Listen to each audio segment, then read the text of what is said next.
TB adalah suatu penyakit infeksi paru yang disebabkan oleh kuman Mycobacterium tuberculosis.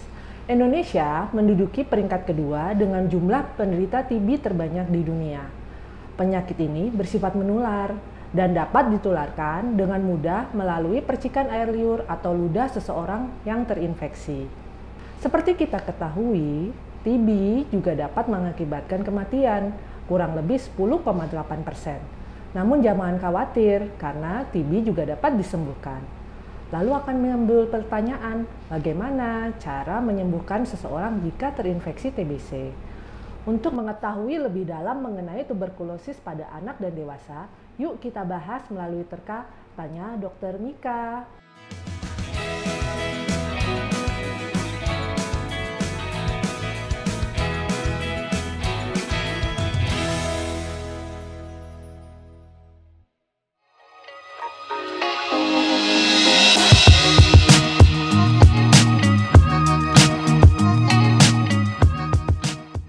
Hai sahabat Mika, salam sehat untuk kita semua. Saya Dr. Bintang Bestari Spesialis Paru, dokter spesialis paru dari Mitra Keluarga Depok. Sebelumnya, kami sudah membuka kolom pertanyaan di Instagram Story @mitrakeluarga dan sudah terkumpul beberapa pertanyaan menarik yang akan saya jawab. Pertanyaan pertama datang dari @52HZWill. Gejala TB itu kan batuk, Dok. Apakah batuk darah saja bisa jadi indikasi TB atau bahkan batuk biasa yang nggak kita sadari? Oke, jadi gejala TB itu tergantung pada lokasi lesi, sehingga dapat menunjukkan manifestasi klinis batuk lama lebih dari 2 minggu, batuk berdahak bisa bercampur dengan darah, dapat disertai juga dengan nyeri dada atau sesak nafas. Dengan gejala lain meliputi malaise, penurunan berat badan, menurunnya nafsu makan, menggigil, demam, dan juga berkeringat di malam hari. Pertanyaan kedua datang dari @momabel21. Apakah benar, Dok, pengidap TBC mempunyai postur tubuh yang khas seperti pundak naik? Jadi, bahwa tidak benar bahwa pundak naik itu sebagai postur tubuh yang khas. Namun memang TB dapat menyebabkan metabolisme terganggu, sehingga tubuh pasien TB cenderung kurus. Selain itu, TB juga dapat menyebar ke organ lain seperti tulang, kelenjar, sehingga bisa menyebabkan perubahan pada tubuh seseorang. Selanjutnya dari @sisi09. Apa iya, Dok, TBC pada anak bisa dideteksi dengan tes mantuk? Jadi benar tes mantuk dapat dilakukan untuk mendeteksi TB pada anak. Tes ini dilakukan dengan cara memberikan suntikan 0,1 ml cairan yang mengandung 5 tuberkulin unit PPD ke lapisan kulit paling atas di bawah permukaan kulit lengan bawah. Tuberkulin adalah sebagian kecil dari protein murni yang diambil dari bakteri penyebab tuberkulosis, yaitu Mycobacterium tuberculosis. Untuk interpretasi, hasil tes mantuk dikatakan negatif apabila setelah 48 hingga 72 jam tidak ada benjolan atau terbentuk benjolan sangat kecil dengan diameter kurang dari 5 mm.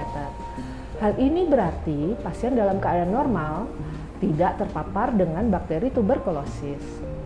Kalau hasil tes mantuk positif apabila terbentuk benjolan dengan diameter lebih dari 5 mm. Pertanyaan keempat datang dari @kezia_mllnr. Berapa lama TBC dapat disembuhkan, Dok? Kalau sudah sembuh, bisa datang lagi nggak TBC-nya? Nah, ini pengobatan TB itu minimal 6 bulan secara kontinu. Bisa lebih tergantung dari derajat penyakitnya dan di mana letak lesinya. Pengobatan TB dapat dicanangkan lengkap atau sembuh apabila sudah lepas dari gejala dan hasil-hasil pemeriksaan penunjang lainnya membaik, terutama apabila dahak awal positif, kuman TB, kemudian diulang menjadi negatif. TB dapat meninggalkan bekas atau flek ya teman-teman, tapi tidak perlu khawatir. Hal ini bukan berarti penyakit tersebut tidak sembuh.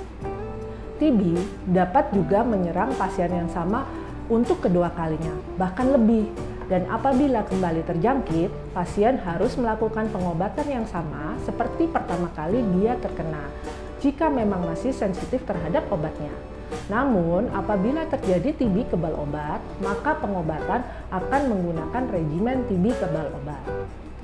Apa sih yang harus kita lakukan untuk mencegah TB kasus baru maupun TB kambuh? Antara lain, menjaga kebersihan tangan, melakukan etika batuk, tidak sembarangan membuang dahak, menggunakan masker bila menderita batuk, dan tempat bekerja harus mempunyai ventilasi yang cukup sehingga aliran udara lancar. Pola hidup sehat seperti makan makanan bergizi, olahraga teratur, dan tidak merokok, dan juga imunisasi BCG. Pertanyaan terakhir datang dari @mirasumira. Apakah benar dok, kalau anak saya terkena TB, saya tidak boleh tidur bersama dalam satu kamar? Jadi, TB pada anak memang sebagian besar tidak menular. Tapi, ada TB pada anak yang dapat menular jika ditemukan bakteri pada pemeriksaan dahak.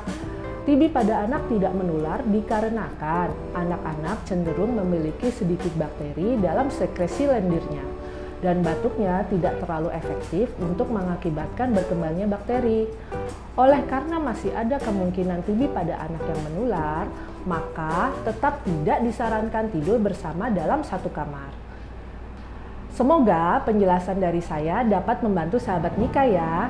Jika sahabat Mika punya keluhan kesehatan lainnya, sahabat Mika bisa memberikan kami pertanyaan di kolom komentar maupun Instagram story @mitrakeluarga. Lalu pertanyaan yang terpilih akan dijawab di video terka. Apabila sahabat Mika menyukai video ini, jangan lupa like, subscribe, komen, dan share di video ini ya. Terima kasih, sampai jumpa.